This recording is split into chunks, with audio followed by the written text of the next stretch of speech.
आज से पहले हम स्पेस में घूमते एस्ट्रॉइड्स को सिर्फ देख सकते थे, उनकी डायरेक्शन और स्पीड का जायजा भी ले सकते थे, और अगर कोई एस्ट्रॉइड अर्थ की तरफ तेजी से बढ़ रहा हो तो हम ज्यादा से ज्यादा सिर्फ ये बता सकते थे कि ये एस्ट्रॉइड कब, कहां और किस दिन हमसे टकराएगा। इससे ज्यादा हमारे पास किसी चीज का भी इख्तियार नहीं था। लेकिन अब ह्यूमन हिस्ट्री में पहली बार अर्थ को एस्ट्रॉइड से बचाने का मैकेनिज्म प्रैक्टिकली बनाया गया है, और नासा ने इस मैकेनिज्म का लाइव एक्सपेरिमेंट भी पूरी दुनिया को करके दिखाया।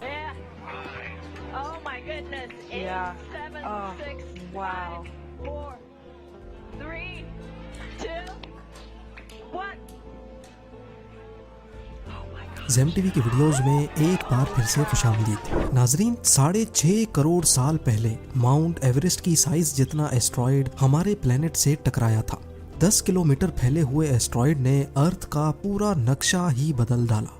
ये तबाही इतनी हौलनाक थी कि इसने पूरे प्लेनेट से डायनासोर्स का खात्मा कर दिया। लेकिन आज इंसानों के पास ऐसी टेक्नोलॉजी मौजूद है जिससे अर्थ की तरफ बढ़ने वाले एस्ट्रॉइड्स का पहले से अंदाजा लगाया जा सकता है। ये टेक्नोलॉजी वक्त के साथ साथ एडवांस होती जा रही है और हम ज्यादा से ज्यादा दूर एस्ट्रॉइड्स को भी देख सकते हैं। नासा के पास फ्यूचर में अर्थ के करीब से गुजरने वाले 26,115 एस्ट्रॉइड्स की लिस्ट मौजूद है। इनमें से 16,420 ऐसे एस्ट्रॉइड्स हैं जिनका साइज 100 मीटर से भी छोटा है।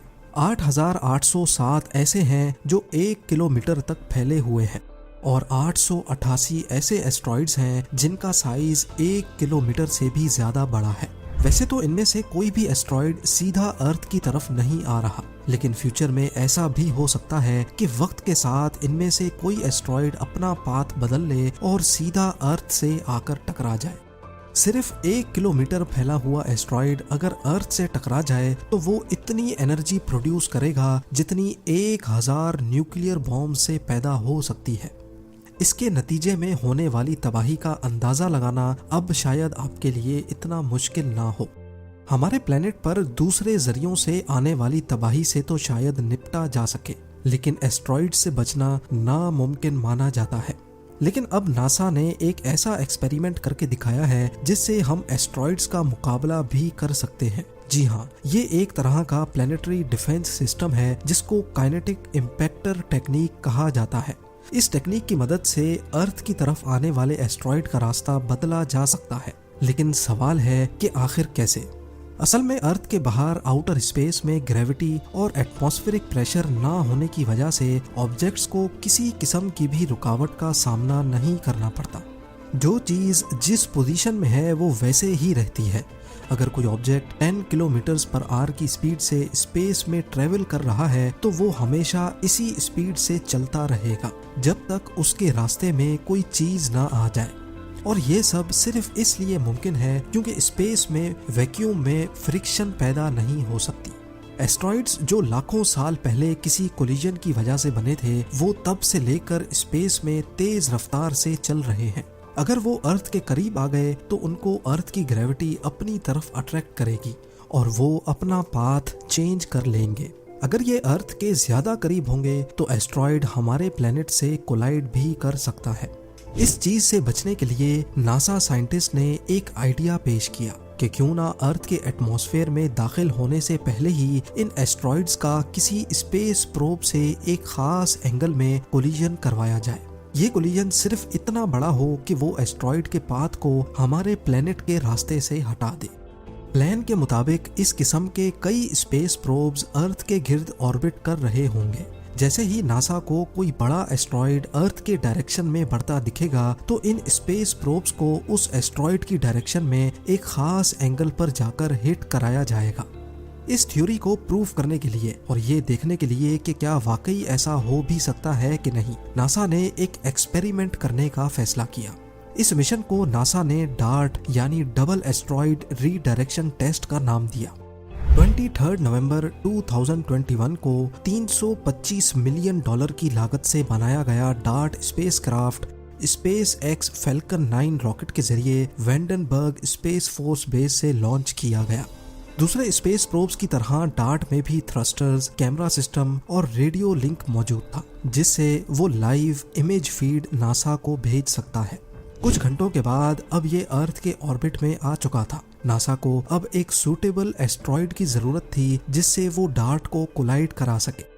हमारे प्लेनेट से 1 करोड़ किलोमीटर दूर 170 मीटर बड़ा ये है डाइमॉर्फस, जो अपने से 5 टाइम्स बड़े प्लेनेट को ऑर्बिट करता एक छोटा सा मून है। छोटा तो ये सिर्फ हमारे चांद के मुकाबले में है, पर असल में इसका वजन करीब 500 करोड़ किलोग्राम्स है। इसकी हाइट, मास और अर्थ से इसका डिस्टेंस देखकर इसको डार्ट कोलिजन के लिए बिल्कुल परफेक्ट समझा गया।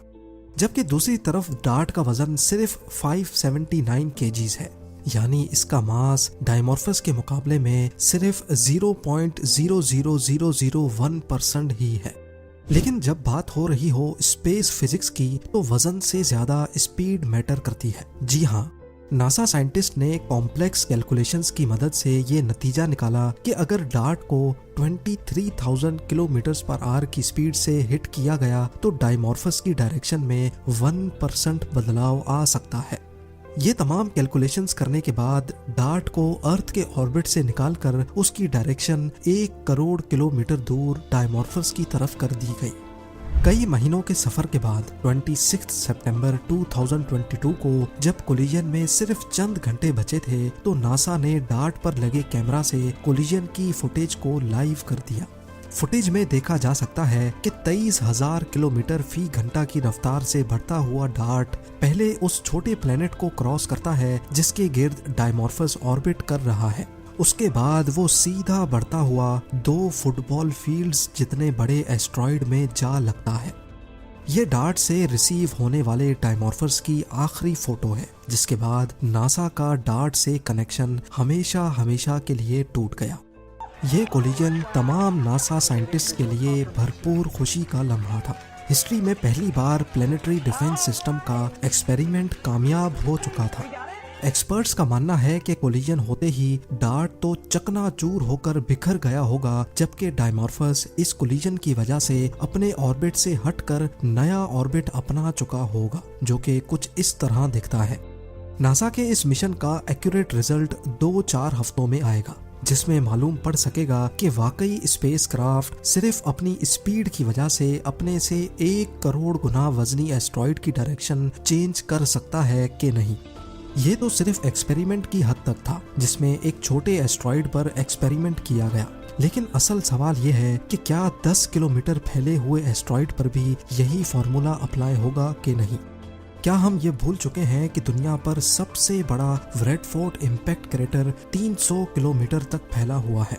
जो एस्ट्रॉइड 300 किलोमीटर बड़ा क्रेटर बना सकता है, क्या हम उससे मुकाबला कर पाएंगे या नहीं। इस बारे में आपकी क्या राय है, मुझे कमेंट सेक्शन में ज़रूर बताइएगा। उम्मीद है जेम टीवी की ये वीडियो भी आप लोग भरपूर लाइक और शेयर करेंगे। आप लोगों के प्यार भरे कमेंट्स का बेहद शुक्रिया। मिलते हैं अगली शानदार वीडियो में।